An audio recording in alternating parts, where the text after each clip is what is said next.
More breaking news, new developments in the San Bernardino investigation. Sources telling CNN's Pamela Brown that the female shooter was likely radicalized for at least 2 years. The photo shows her entering the U.S. for the first time with her soon-to-be husband, Chicago O'Hare International Airport, a year and a half ago.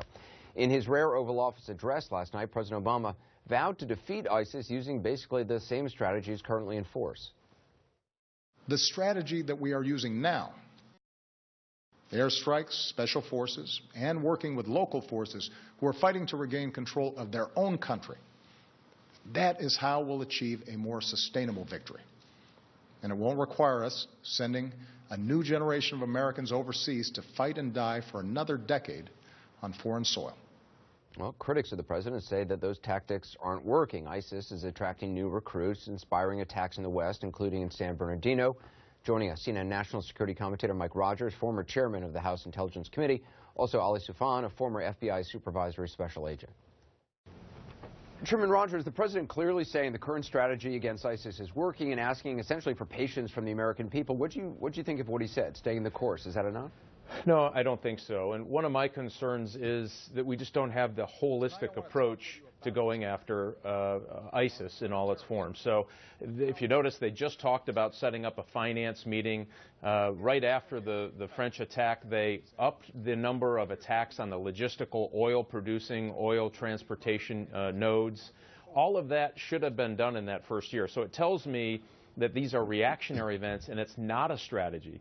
And I think it's so important, Anderson, that we have a holistic strategy that both our allies and I think our military understands what it is and where we're going. And again, it has to be holistic. It has to be degrade command and control, which means both Ramadi and Raqqa. It means probably special forces committed to intelligence operations and intelligence operations specifically in Syria. It means better targeting. It means helping logistically ramp up our allies in the region. All of that has to happen, and it all has to happen at the same time, and I just haven't seen that. Ali, what do you think about what the chairman said and what the president said? I agree with the chairman. I think, first of all, there's a lot of things I agree with the president with.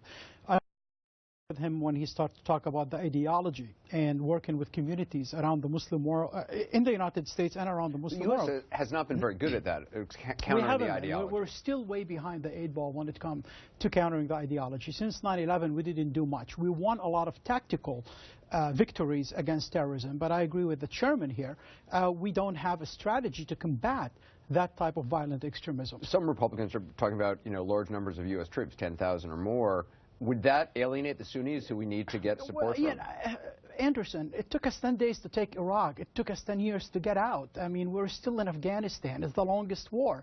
And I think at this point we have to be very careful on committing a lot of troops on the ground. I agree with having special forces, with military advisors. That's fine and dandy. But you put thousands of people on the ground, you're giving ISIS exactly what they want. And that's one thing I agreed with the president about. Chairman, the fact that the NSA 9/11 era surveillance program ended, I think, 4 days before the attack in San Bernardino, I mean, in part, the FBI can only access, I guess, 2 rather than 5 years of the couple's telephone records. Does that have an impact moving forward? I think so, and I thought it was a bad idea before we did it. I was an advocate for trying to find the right fit to extend that program. And what we lost most importantly in that transition, Anderson, was time. So before, law enforcement could go to one place and get the information, run the search on those numbers, and get it back almost instantaneously. Now you have to go to each phone company. It comes in different formats, and so law enforcement then has to take it, reformat it, and then try to do this identification search on the numbers and the information requested. It's cumbersome. It takes time. And in this kind of a case, time can absolutely help because you don't know how many other folks are in that same boat. Who did they talk to over the last 5 years? I'd certainly like to know. And who impacted their radicalization? And are there other options? That information gets lost in that 3-year gap. And that time to put it all together, even to get to 2 years, is lengthened. And I don't know for what purpose. I don't believe that we have any more civil liberty protection today than we did before. I thought it was good before and legal and compliant. And it still is today, but it's just now much more difficult for them to do what they have to do. I just don't think this is a good idea. I hope they go back and revisit it. Ali?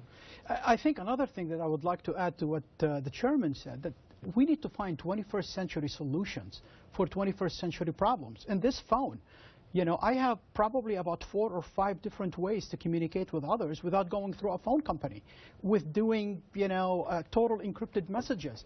And literally, we have our law enforcement and our intelligence operating in the dark. We have no idea if these guys were communicating through different apps that, you know, makes it impossible to the law enforcement to find. And I think the FBI has been advocating to find a solution to this. Unfortunately, most of the laws that we have are designed to 20th century problems, not to 21st century technological issues. Ali Spano, always good to have you.